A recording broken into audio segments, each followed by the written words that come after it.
अपनी शक्ति पहचानिए। हिप्नोसिस से बीमारी मुक्त जीवन पाएं, जैसे phobia, depression, weight management, sexual dysfunction, motivation, relationship, studies, sports, past life, unhealthy habits and many more. Indian Hypnosis Academy. Contact Dr. J.P. Malik 9871316116।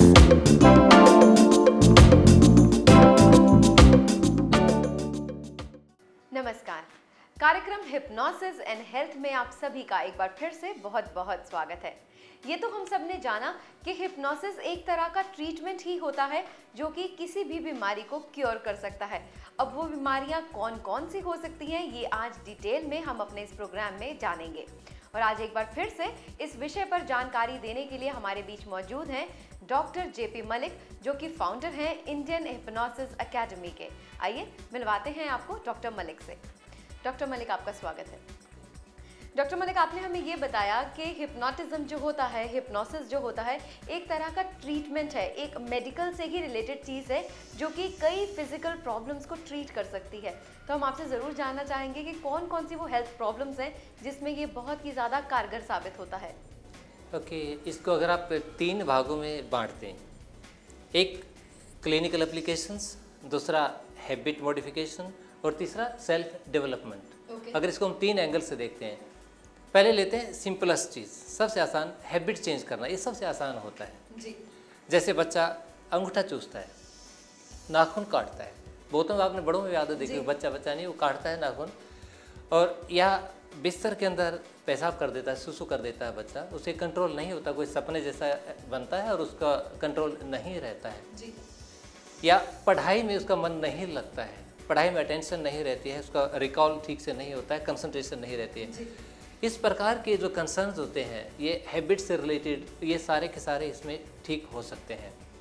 और दूसरा पार्ट मैंने कहा क्लिनिकल, अगर हम बात करें बीमारियों के बारे में, तो बीमारियों के बारे में इनफैक्ट ये सभी बीमारियों में मदद करता है, किसी में पूरा ठीक करने के लिए और किसी में सप्लीमेंट करता है दूसरी मॉडलिटी को। जो आपका ट्रीटमेंट हो रहा है उसके अंदर hypnosis makes that treatment faster, उसमें हेल्प करता है। जैसे आपने कहा कि एंजाइटी, डिप्रेशन, जो चिंता वगैरह हो जाती है, ऑब्सेशन होता है, कंपल्सिव बिहेवियर हमारे होते हैं, बार बार एक चीज़ को जाके हाथ धोना है, ताला खोलना है, चेक करना है उसको, किसी तरह का फोबिया कहा जाए। नहीं, फोबिया पे भी आएंगे अभी जी। ये कंपल्सिव बिहेवियर है, जैसे कि सफाई करते हैं, पोछा लगाते, कई महिलाएं होती हैं पूरा दिन पोछा लगाते रहती हैं, थोड़ा धूल पड़ी आपका जूता बाहर निकालने के लिए बोलेंगे, जूता बाहर निकालो, फिर भी आएंगे पोछा लगाते हैं। वो एक प्रकार से ऑब्सेशन हो जाता है, they are not happy with the sanitary condition of that house, उसका अच्छा नहीं लगता उनको जी। ये जो दूसरी बात आपने की फोबिया की, फोबिया भी ईजिली हिप्नोसिस में ठीक हो सकता है। फोबिया का मतलब डर है, ऐसा डर जिसके बारे में कुछ नहीं मालूम ये क्यों है, और उसके हेल्थ के ऊपर, हमारे स्वभाव के ऊपर, बॉडी के ऊपर असर पड़ने से पसीना आ जाता है, कई बार चक्कर भी आ जाते हैं। कई लोगों को डर लगता है लेकिन ये नहीं पता मैं डरता क्यों। जैसे छत पे चढ़ते हुए कुछ लोग ऊपर जाएंगे, एक जिनिस ऊपर जाके वो कांपने लग जाते हैं, मैं गिर ना जाऊं। इनफैक्ट वो गिरेंगे नहीं, लेकिन डर है। वो डर क्यों है, दे डोंट नो। कुछ लोग बस में चढ़ते हुए, भीड़ में जाते हुए डरते हैं, कुछ लोग पानी को देख के ही चक्कर आ जाता है, पानी में जाने से डरते हैं। तो इस प्रकार डर किसी भी चीज़ से हो सकता है, वो भी इरेशनली फॉर्म्ड है, जिसका हमें रीज़न नहीं मालूम है, वो हिप्नोसिस के अंदर easily that can be healed, उसको ठीक किया जा सकता है जी। साथ में जैसे वेट मैनेजमेंट, मोटापा काफ़ी बीमारी का घर होता है। कि मैं मोटापे से रिलेटेड एक बात पहले कहना चाहूँगा, हम यहाँ पे अगर अपनी ताकत को देखें, हम कितने ताकतवर हैं आपको अभी पता लगेगा। आपने देखा होगा कुछ लोग ऐसे हैं 1 क्विंटल, यहाँ तक 2 क्विंटल तक वजन होता है, और उसके बावजूद वो हल्का फुल्का डांस भी करते हैं, चलते भी हैं जी। जब वो व्हेन दे अंडरगो ट्रीटमेंट वजन कर लेते हैं, 70 किलो 80 किलो वजन कम कर लेते हैं, 1-1.25 क्विंटल तक कम कर लेते हैं। उसके बाद आप उनको कि आप कितना वजन उठा सकते हैं, 30 किलो 40 किलो, अरे तो 1.25 क्विंटल तो पहले उठा के घूम रहा था, 1.25 क्विंटल वजन उठा के घूम रहा था, जिससे पावर ऑफ द माइंड, जो बॉडी को उसके लिए उन्होंने आदत डाल दी है। तो जो वेट मैनेजमेंट का है, मोटापा, और कई जो बहुत खाते नहीं हैं, 0 फिगर का जो आजकल कंसेप्ट चला हुआ है, उसमें जो एसोसिएटेड साइकोलॉजिकल रीज़न है, वो सारे के सारे इसमें हेल्प की जा सकती है हिप्नोसिस के अंदर। रिलेशनशिप इश्यूज होते हैं, जैसे मैरिटल काउंसलिंग की अगर हम बात करें, जो साइकोलॉजिकल इम्पोर्टेंस हो जाता है, फ्रिजिडिटी हो जाता है, ये easily it can be healed in hypnosis. साथ में माइंड की जो चीज़ें हैं, जैसे हम कहते हैं कि भी मैं तो ना मौसम चेंज हो रहा है, जब मौसम चेंज होता है एक बार तो मुझे जुकाम होता ही होता है। What are we doing? We are inviting that बीमारी। उसके लिए हम तैयार कर रहे हैं अपने आप को कि मैंने दवाइयाँ लेकर रख ली हैं, अब इस बार मौसम चेंज होगा, जुकाम होगा, बुखार चढ़ेगा तो इसको मैं ले लूँगा। आप बीमार हुए नहीं हैं, but you are preparing for that. ये तो वही होगा कि जब बच्चा पैदा होता है, you are preparing for the death which is certain. कभी ना कभी होगी, 100 साल बाद हो जब, लेकिन आप उसी दिन उसकी तैयारी क्यों कर रहे हैं? वही बात है, हम बीमारियों के बाद इन्वाइट करते हैं। कुछ औरतें कहती हैं मैं ना नया कमीज पहन के निकलती हूँ, उसी दिन मुझे नज़र लग जाती है। ये क्या हुआ? You have programmed your mind in such A way that मैं जब ये पहनूंगी तो ऐसा होगा। और जो आप बिलीव करते हैं ना वो हो जाता है। What ever you believe that happens. तो सही मायने में देखा जाए तो हर जगह ये एप्लीकेबल है।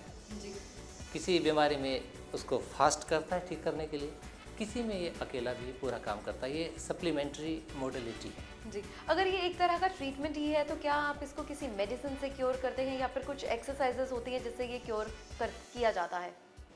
ओके, मेडिसिन हम नहीं देते हैं क्योंकि हम साइकोलॉजिकल एस्पेक्ट को देखते हैं, सोमेटिक को नहीं। जो मेडिसिन के लिए हम अथोराइज्ड नहीं है और ना ही हम देते हैं, क्योंकि हम तो प्रोग्राम जो से रिलेटेड जो रीज़न है, जैसे हमने कहा कि नया कपड़ा पहनते मुझे नज़र लग जाती है, उसका जो रीज़न है, जो प्रोग्राम हो रहा है उसको ठीक करेंगे। जैसे मोटापा है, उसका जो साइकोलॉजिकल रीज़न है, फोबिया है, उसका साइकोलॉजिकल रीज़न है, उसको हम प्रोग्राम करके सिर्फ उसमें 2 चीज़ें हम लोग करते हैं। पहले तो उसको हिप्नोटाइज करके उसके माइंड के अंदर प्रोग्राम को चेंज किया जाता है और उसके बाद सेल्फ हिप्नोसिस सिखाया जाता है ताकि वो उसको फॉलो करता रहे, फॉलो अप करके उसको कंसोलिडेट करता है, क्योंकि जितना रेपिटेशन होता है उतना एक्सेप्टेंस बढ़ता है and that becomes part of our behaviour again, और बीमारी से हमें निजात मिल जाती है, ठीक हो जाते हैं। जी बिल्कुल। आपने डॉक्टर मलिक नाम लिया सेल्फ हिप्नोसिस का, इसका मतलब क्या होता है? सेल्फ हिप्नोसिस का मतलब जब कोई दूसरा आपकी मदद नहीं कर रहा है जी, आप खुद इंडक्शन कर रहे हैं, जैसे मेडिटेशन है, it is sort of meditation. जब when you are putting yourself into the trance without help of anybody, जब कोई भी आपकी मदद तो कर नहीं रहा है लेकिन आप ट्रांस में जा रहे हैं, एक प्रोसेस है जो आप फॉलो कर रहे हैं, उसके बाद आप सेल्फ हिप्नोसिस के अंदर चले जाते हैं। ये बहुत टाइम से यूज़ किया जा रहा है, हिंदुस्तान में भी और बाहर भी लोग इसको यूज़ करते रहे हैं और it is also very effective. इसको हम जोड़ते हैं अपनी हीलिंग में। जब हिट्रो हिप्नोसिस, हिट्रो का मतलब दूसरा होता है कि हम जब दूसरे को हिप्नोटाइज करते हैं, उसमें आपने जो प्रोग्राम करा, प्रोग्राम करने के बाद उसको फॉलो अप के लिए आप सेल्फ हिप्नोसिस का उसको तरीका सिखाते हैं और आपने किस प्रकार प्रोग्राम करना है, यानी करेक्शन करते हैं। उसके अंदर सबकॉन्शियस लेवल के ऊपर एक्सपीरियंस क्रिएट कराए जाते हैं जो कि प्रोग्राम के रूप में इंस्टॉल किए जाते हैं माइंड के अंदर। जी बिल्कुल। अगर कहा कुछ ऐसा जाए कि अगर हम खुद को सेल्फ ट्रीटमेंट करना चाहते हैं, उसको सेल्फ हिप्नोसिस कहा जाएगा? हाँ, खुद ट्रीटमेंट भी कह सकते हैं, लेकिन ट्रीटमेंट के लिए सेल्फ हिप्नोसिस कम यूज़ करते हैं क्योंकि ये विद प्रैक्टिस ज़्यादा काम करता है। इसलिए जो दूसरा ट्रीटमेंट चल रहा है, यानी जब आप हिट्रो हिप्नोसिस लेके आते हैं उसके बाद उसको कंसोलिडेट करने के लिए, रीइंफोर्स करने के लिए आप सेल्फ हिप्नोसिस करते हैं या अपने सेल्फ डेवलपमेंट के लिए सेल्फ हिप्नोसिस करते हैं। जी डॉक्टर मलिक, आज आपने हमें बताया कि हेल्थ से किस तरह से रिलेटेड है हिप्नोसिस और किस तरह से इसके ट्रीटमेंट आप खुद करते हैं। हम अपने व्यूअर्स को ज़रूर एक बार कहना चाहेंगे कि अगर आप भी सीखना चाहते हैं हिप्नोसिस तो आप इंडियन हिप्नोसिस एकेडमी में एडमिशन ले सकते हैं। हमारे आज के इस कार्यक्रम में इतना ही। अब लेना चाहेंगे आप सभी से इजाज़त। नमस्कार।